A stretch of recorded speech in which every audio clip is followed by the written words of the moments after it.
ಮಾಡಿ ಆಶಾ ಬಿಸಿಯೂಟ ಮೂರು ಸಂಘಟನೆಗಳು ಸೇರಿ ನಾವು ಈ ಪ್ರತಿಭಟನೆಯನ್ನ ಮಾಡ್ತಾ ಇದೀವಿ. ಇದು ಇಡೀ ದೇಶದಲ್ಲಿ ಕೊಟ್ಟಿರುವಂತ ಒಂದು ಕರೆ. ಈ ಕರೆಯ ಮೇರೆಗೆ ಇವತ್ತೆಲ್ಲ ಕೆಲಸವನ್ನ ನಿಲ್ಲಿಸಿ ನಾವಿಲ್ಲಿ ಬಂದಿದ್ದೇವೆ. ನಾವು ಬಹಳ ಪ್ರಮುಖವಾಗಿ ಒತ್ತಾಯ ಮಾಡ್ತಿರೋದು ಸುಮಾರು 56 ಲಕ್ಷ ಜನ ಮಹಿಳೆಯರು ಅಂಗನವಾಡಿಯವರು 50 ವರ್ಷದಿಂದ ಕೆಲಸ ಮಾಡ್ತಿದ್ದಾರೆ. ಬಿಸಿಯೂಟ 30 ವರ್ಷದಿಂದ ಕೆಲಸ ಮಾಡ್ತಿದ್ದಾರೆ. ಆಶಾದವರು 20 ವರ್ಷದಿಂದ ಕೆಲಸ ಮಾಡ್ತಾ ಇದ್ದಾರೆ. ಈ ರೀತಿಯಲ್ಲಿ ನಾವು ಈ ದೇಶದ ಆಹಾರ, ಆರೋಗ್ಯ, ಶಿಕ್ಷಣದ ಒಂದು ಪ್ರಗತಿಗಾಗಿ ಕೆಲಸ ಮಾಡ್ತಾ ಇದ್ರು ಕೂಡ ಬೆಲೆ ಏರಿಕೆ ಆಧಾರದಲ್ಲಿ ಕೇಂದ್ರ ಸರ್ಕಾರ ಹಲವು ವರ್ಷಗಳಿಂದ ವೇತನವನ್ನ ಹೆಚ್ಚಳ ಮಾಡೇ ಇಲ್ಲ. ಬಿಸಿಯೂಟದವರಿಗಂತೂ 2010ರಿಂದ ₹1 ಹೆಚ್ಚಳ ಮಾಡಲಿಲ್ಲ. ಅಂಗನವಾಡಿಯವರಿಗೆ ಮತ್ತು ಆಶಾದವರಿಗೆ 2018ರಿಂದ ಸಂಬಳ ಹೆಚ್ಚಳ ಮಾಡಲಿಲ್ಲ.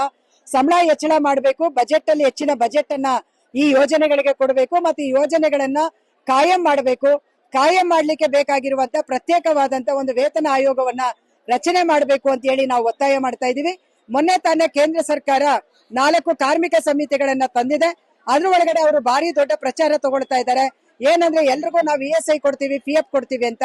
ನಾವಿವತ್ತು ಪ್ರಶ್ನೆ ಮಾಡ್ತಾ ಇದ್ದೇವೆ, 50 ವರ್ಷಗಳಿಂದ ಕೆಲಸ ಮಾಡ್ತಾ ಇರುವಂತ ಈ 56 ಲಕ್ಷ ಮಹಿಳೆಯರಿಗೆ ಯಾಕೆ ESI ಕೊಡ್ಲಿಲ್ಲ, ಯಾಕೆ PF ಕೊಡ್ಲಿಲ್ಲ, ಯಾಕೆ ಇವತ್ತು ನೀವು ಗ್ರಾಜ್ಯುಟಿ ಕೊಡ್ಲಿಲ್ಲ, ನಮಗೆ ಯಾಕೆ ಇವತ್ತು ಕನಿಷ್ಠ ವೇತನದ ಅಡಿಯಲ್ಲಿ ನಮ್ಮನ್ನ ತರಲಿಲ್ಲ, ಮತ್ತೆ ನಮಗೆ ಯಾಕೆ ಅನುಮತಿ ಪತ್ರಗಳನ್ನ, ಅಪಾಯಿಂಟ್ಮೆಂಟ್ ಲೆಟರ್ ಗಳನ್ನ ಕೊಡ್ತಾ ಇಲ್ಲ ಅಂತ ಹೇಳಿ ನಾವು ಕೇಳ್ತಾ ಇದೀವಿ.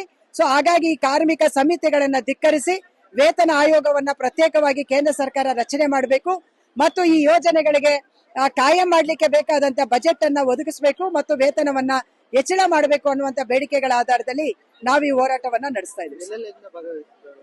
ಸರ್, ಇವತ್ತು ನಾವು ಈ ಹೋರಾಟವನ್ನ ಇಡೀ ದೇಶದಲ್ಲಿ ನಡೆಸ್ತಾ ಇದ್ದಾರೆ. 4 ಕಡೆಗಳಲ್ಲಿ ಕರ್ನಾಟಕದಲ್ಲಿ ಹೋರಾಟ ನಡೀತಾ ಇದೆ. ಇಲ್ಲಿ ಸುಮಾರು ಒಂದು 7-8 ಜಿಲ್ಲೆ ಬಂದಿದೆ. ಇನ್ನೊಂದು 7-8 ಜಿಲ್ಲೆಗಳು ಸೋಮಣ್ಣ ಅವರ ಕಚೇರಿ ಮುಂದೆ ತುಮಕೂರಲ್ಲಿ ನಡೀತಾ ಇದೆ. ಇನ್ನೊಂದು 5-6 ಜಿಲ್ಲೆಗಳು ಮಂಡ್ಯದಲ್ಲಿ ಕುಮಾರಸ್ವಾಮಿ ಅವರ ಕಚೇರಿ ಮುಂದೆ ನಡೀತಾ ಇದೆ.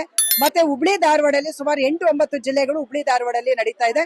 ಸೊ ನಾವು ಆಯಾ ಕೇಂದ್ರ ಸಚಿವರ ಕಚೇರಿಗಳ ಮುಂದೆ ನಾವು ಈ ಹೋರಾಟವನ್ನ ಕೇಂದ್ರ ಸರ್ಕಾರದ ಮೇಲೆ ಒತ್ತಾಯ ತರಲಿಕ್ಕಾಗಿ ನಾವು ಈ ಹೋರಾಟವನ್ನ ನಡೆಸ್ತಾ ಇದ್ದೀವಿ.